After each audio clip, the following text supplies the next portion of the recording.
Assalamualaikum warahmatullahi wabarakatuh.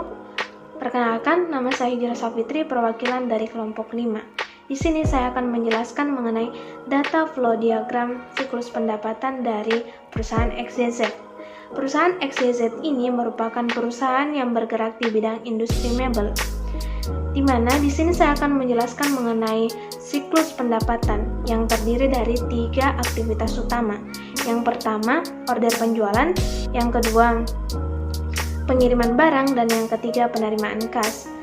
Di mana dalam siklus pendapatan ini terdapat berbagai entitas, baik itu di pihak internal perusahaan maupun pihak eksternal perusahaan, yang terdiri dari pelanggan, bagian produksi, bagian pembelian, owner, kurir, dan bank.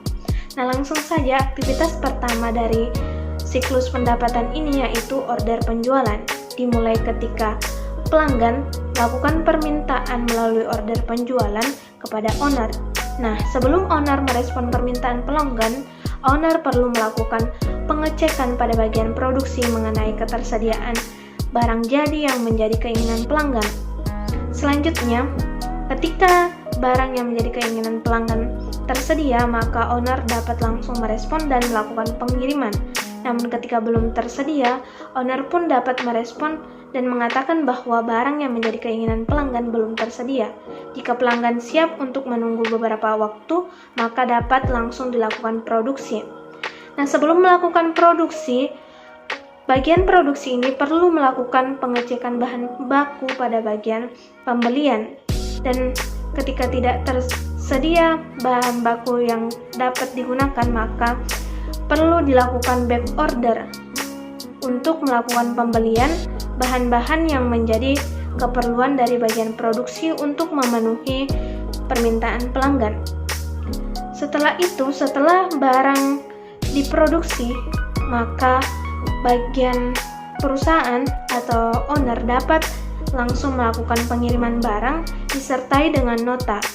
Nah, ini merupakan aktivitas kedua dari siklus pendapatan, yakni pengiriman barang. Namun pengiriman barang ini dilakukan oleh pihak ketiga, yakni kurir, dengan mengirimkan nota beserta dengan barang. Selanjutnya, kurir akan melakukan pengiriman barang beserta nota kepada pelanggan. Dan langkah aktivitas ketiga dari siklus pendapatan yakni penerimaan kas. Penerimaan kas terjadi ketika pelanggan menerima barang dan melakukan pembayaran kepada perusahaan. Nah, penerimaan kas di sini dilakukan oleh owner yang melakukan penerimaan kas. Setelah dana yang ada di tangan owner dirasa sudah banyak, maka owner dapat melakukan penyetoran ke bank dan bank akan memberikan bukti setor sebagai dokumen atas penyetoran yang dilakukan oleh owner. Itulah data flow diagram siklus pendapatan perusahaan XYZ. Adapun kelemahan dari data flow diagram ini, yang pertama pada bagian order penjualan terdapat kelebihan dan kekurangan persediaan. Untuk itu pengendalian internal yang dapat dilakukan yaitu melakukan pengecekan setiap saat.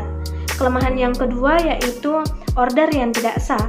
Pengendalian internal yang dapat dilakukan yaitu adanya tanda tangan di setiap dokumen order penjualan.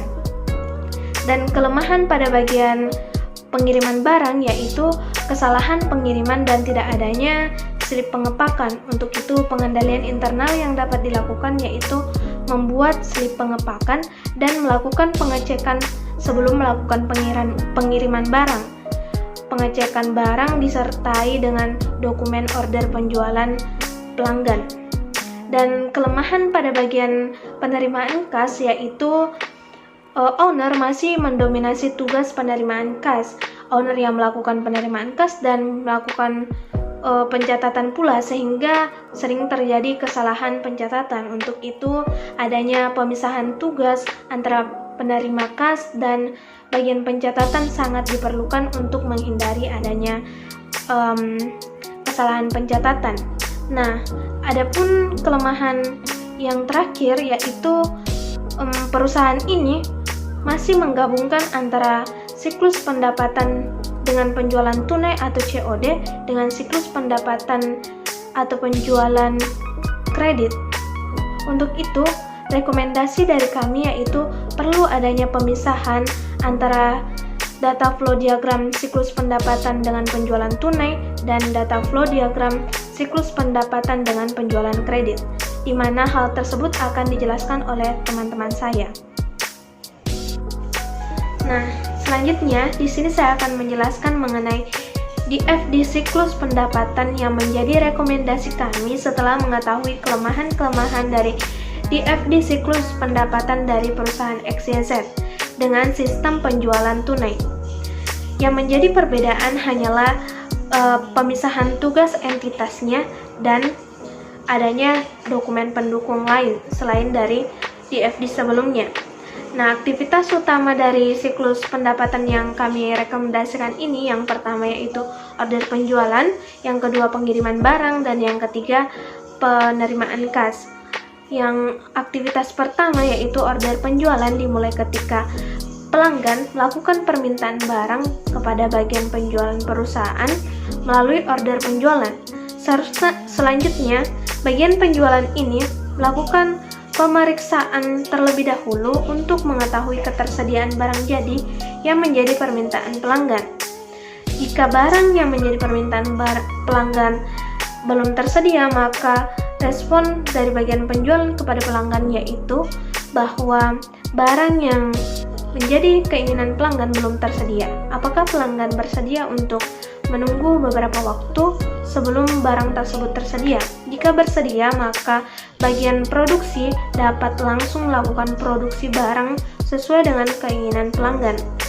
Nah, di sini sebelum melakukan produksi barang, maka bagian pembelian perlu melakukan back order ketika bahan baku yang diperlukan untuk memproduksi barang tidak ada atau kurang, maka perlu dilakukan back order dan selanjutnya melakukan pengiriman kepada bagian produksi untuk selanjutnya dilakukan produksi barang.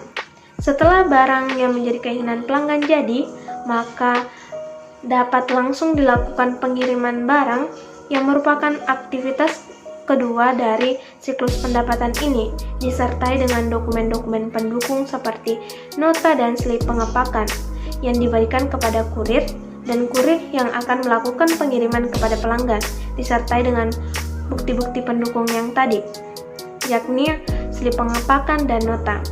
Setelah pelanggan menerima barang dari kurir, maka pelanggan dapat melakukan pembayaran kepada perusahaan yang menandakan terjadinya aktivitas ketiga, yakni penerimaan kas oleh perusahaan dari pelanggan. Setelah dana yang dimiliki oleh perusahaan dirasa sudah cukup banyak, maka perusahaan dapat melakukan penyetoran dana ke bank dan bank akan memberikan bukti setor sebagai bukti atas penyetoran perusahaan dan rekening koran sebagai transaksi yang terjadi selama satu periode antara perusahaan dan bank. Mungkin hanya itu yang dapat saya sampaikan. Untuk siklus pendapatan dengan sistem penjualan kredit akan dijelaskan oleh rekan kelompok saya.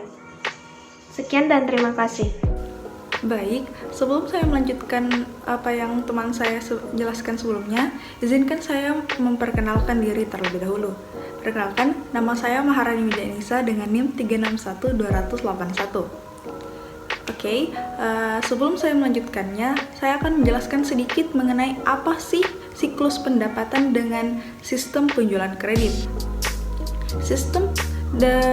Sistem penjualan kredit ini terjadi karena pelanggan melakukan pembayaran uang muka terlebih dahulu sebelum akhirnya barang yang diinginkan diproses lalu dikirimkan. Pada siklus ini terdapat tiga poin utama, yaitu order penjualan, penerimaan kas, dan pengiriman barang. Siklus ini dimulai dari order penjualan, di mana pelanggan melakukan permintaan barang kepada bagian penjualan. Sebelum merespon permintaan, bagian order penjualan harus mengecek terlebih dahulu ketersediaan produk jadi di bagian produksi. Ketika tidak tersedia, maka bagian penjualan akan menginformasikan kepada pelanggan pelanggan bahwa barang yang diinginkan belum tersedia, maka harus dilakukan proses produksi. Apabila pelanggan bersedia, maka pelanggan harus melakukan pembayaran uang muka. Selanjutnya, bagian produksi melakukan produksi. Namun, sebelum memproduksi, bagian produksi lebih dahulu mengecek ketersediaan bahan baku. Jika tidak tersedia, maka akan dilakukan back order. Setelah barang jadi, bagian order penjualan akan mengirimkan kepada bagian pengiriman barang. Dan pengiriman barang ini disertai dengan nota dan slip pengepakan. Setelah itu akan diserahkan kepada kurir. Selanjutnya, kemudian kurir akan mengirimkan barang beserta nota dan slip pengepakan kepada pelanggan.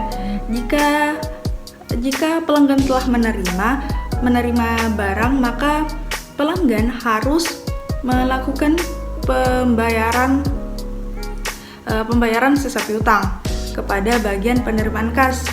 Lalu, kas yang diterima tersebut akan disetorkan kepada bank sebagai bukti respon bank, maka bank akan mengirimkan rekening koran. Baik, itulah yang dapat saya jelaskan. Namun sebelum saya akhiri, saya akan memperlihatkan bentuk flowchart yang kelompok kami rekomendasikan kepada perusahaan ini. Baik, itulah pemaparan dari kami. Lebih dan kurangnya mohon maafkan. Wassalamualaikum